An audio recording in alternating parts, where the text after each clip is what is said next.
applying it by our hairline. Boom, boom. Sometimes I may have to get a little bit more as I'm going. By our hairline, okay? So contour is going to go hug that hairline right across your forehead. Then I'm going to take it and I'm going to chisel out my cheek. So rule of thumb, it's really good if you think about starting where your ear connects to your head. And if you draw, if you're not sure what angle you want, angles kind of shift based on what you're trying to do with your face.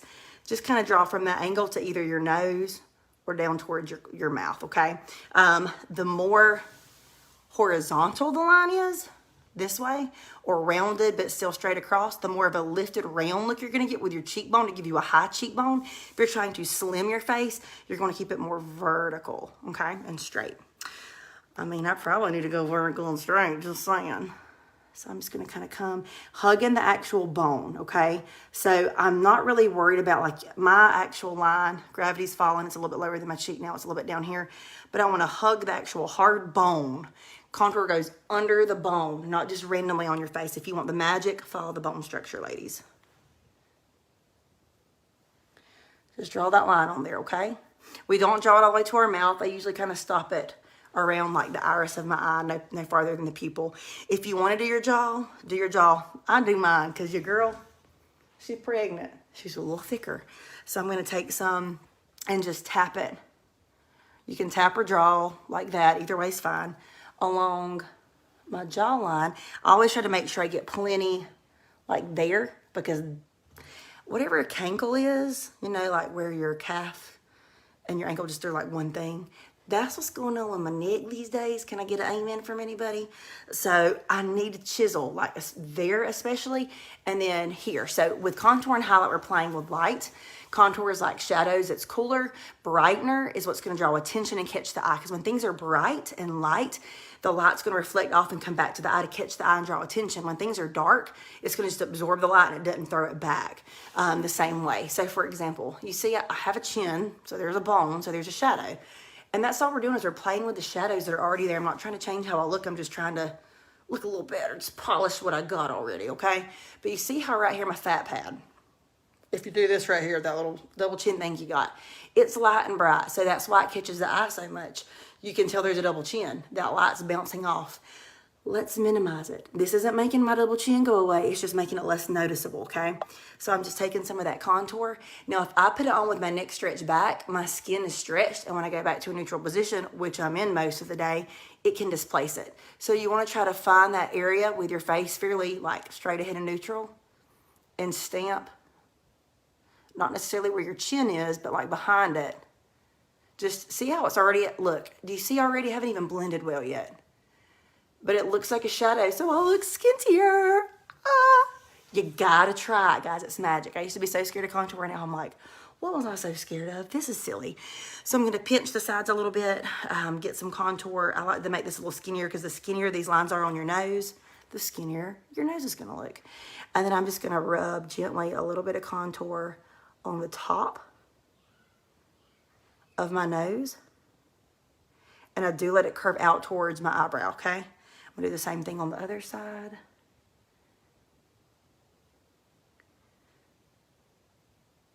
Okay, and then I do like to, at a diagonal, like diagonally, and then diagonally bring these in here. Boom. Boom. If you wanna do a little something extra, you can kind of just come across there. And it'll give your nose a little bit more of a turned up look, okay?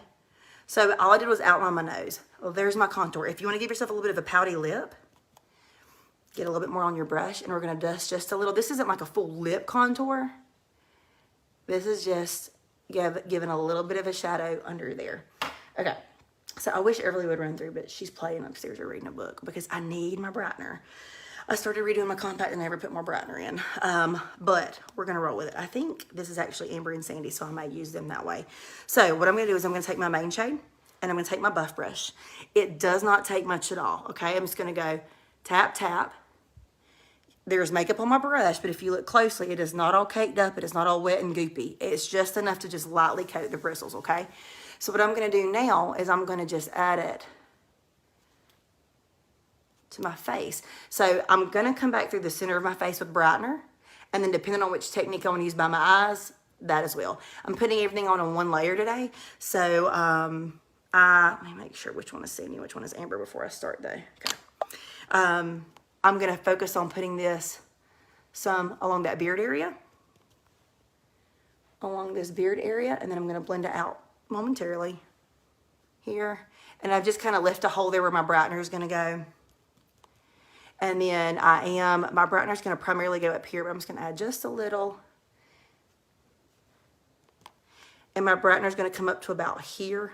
So I'm just going to kind of go like a rainbow across for when I'm going to blend it out. So can you kind of see where I'm starting to get things? There's some funky colors on my face and you're like, that's not your colors. Yes, it is. They're not blended yet. So if you start putting this on, you're like, I look crazy. Keep going, girl. All right, I'm going to use a very subtle brightener because I don't have my poppy one in here. I like to flip to the smaller end of whatever brush I'm using for the brightener. It just gets in the nooks and crannies better. If you have mature skin and a good bit of texture, or if you have big bags that day under your eye, you don't want to draw attention to that area. If that is you, you're going to put your brightener in the inner corner. So I tap it here and bring it down my nose a little bit. And then I put it in the outer corner and bring it up to give myself a little bit of an eye lift, okay? And then I would go down the center of my nose, right there in the center, right there in the center, okay? So that would be the technique if I have a lot of under eye texture, which tends to be us that are 35 and over, or if I have a big bag under my eye, new moms, you maybe. And then if you just, you know, don't want a lot of brightness. Now, the other method that I'm going to do on this other side is a triangle method. And it's if you're don't have a lot of issues with texture, or if maybe you have texture, but you don't care. You care more about brightness than you are worried about texture. That's fine, because I do this method a lot, even though I am 35. So I did the corner here. On this side, I'm going to do like a triangle shape, okay? So I'm still going to kind of bring it, those corners, and then I usually put it here.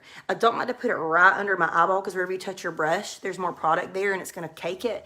We never want to cake. Anywhere you cake product is more likely to show texture. So we're trying to get enough product on to camouflage and smooth things out. But if you put too much on, it's going to draw emphasis and attention to your pores, to your fine lines, to your wrinkles. So if you're seeing a lot of that, you probably have too much on. Okay, and if you want a little extra, you can just kind of stamp it out in that area. I always like to put a little bit of brightener on my upper eyelids there. If you have a lot of texture there that you're self-conscious of, use your main shade instead. That's fine. So I don't want to look like I have two totally different sides. Since I did the triangle here, I'm going to hop over and complete it here, but I wanted you to see the difference because I have customers that can benefit from either technique. So I'm just going to add a little bit like that, okay? Oh man, I got to put a new brush cleaning towel in here too. Oh. So what I do is I just start tapping, and I like to use my brush cleaning towel. They're pretty cheap. They're on the website. That way I can just scratch off the excess. I'm going to use my hand for today since I haven't switched back out.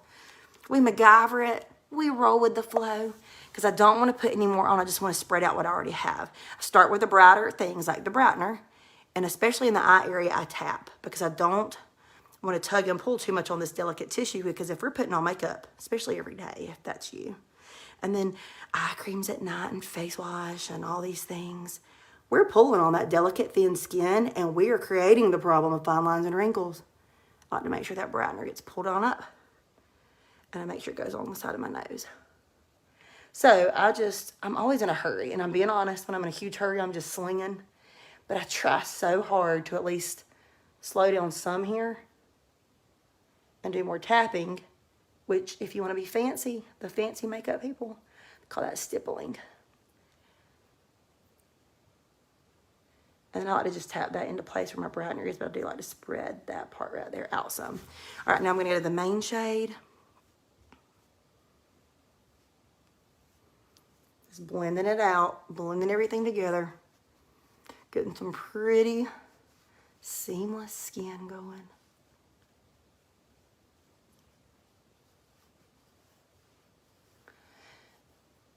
If you want heavier coverage, if you're a full glam girl, stipple and tap everything on, and it's going to put a lot more there. Just so you know. Because I do have girls who really want a lot of coverage. That's their jam, and that's cool. We all have our jam. Awesome. Now I'm going to go in and just blend my contour out. I like to make sure it's smooth across. If you're a blondie, protect your hair. We're going to brush our contour and blend it up towards our hairline. I'm not a blondie.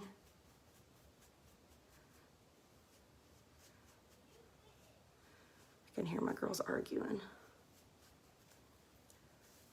My headband, I've worked it back trying to get my contour done. All right, we're going to brush this up and back. If you do more of a brushing motion, it's going to blend it even more. If you do more of a stippling, it's going to keep it heavier.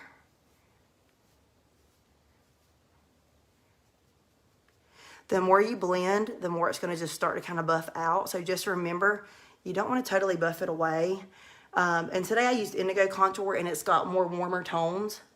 So it does have a very slight red undertone. So a lot of the times, just being honest, I get really dark, like super dark in the summer. But if I use, yes, Kelsey, right? If I use indigo, now super fair girls, don't do this. Don't do it. You hear me? It has that little touch of a red to it, especially the more you blend it. And if I'm in a hurry, I use indigo and I don't put blush on. Because it's close enough to where the blush placement is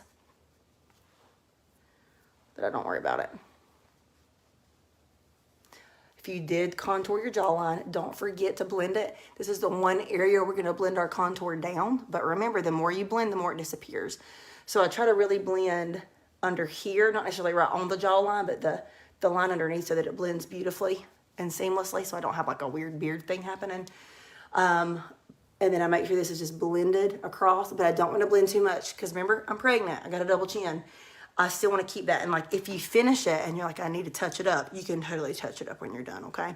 So I'm just going to kind of lightly, tiny feathery strokes, or just tap this nose contour into place.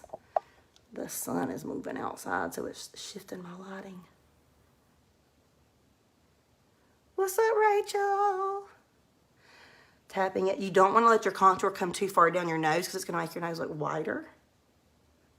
Unless you have a super skinny nose and that's the illusion you're going for. Then, I mean, we all have different things we're trying to achieve. So you do you, girl. You do you. So this is just me trying to make sure. You can kind of clean stuff up with the main side of your brush where you did your highlights and stuff if you need to. If you feel like it's a little wild, touch it up. But do you see how all I did was my 3D foundation. Hey, Casey. I just did highlight, contour, and main shade. And if I walk out of my house right now, I don't look sick or like a ghost. Because with traditional foundation, if you just throw foundation on and you walk out, you look sick. You look washed out. Because you've taken all the dimension out of your face. And you were not created to have a one-dimensional flat face. We have all kinds of colors in our face. Colors are beautiful. Pigment's awesome. It's what makes us and unique. So I want to have shadows and color and light reflecting and things on my face, which is the magic of the 3D foundation, okay? So I literally could put on mascara, do like a nude lip, and walk out and just look like a no makeup look. And it's amazing.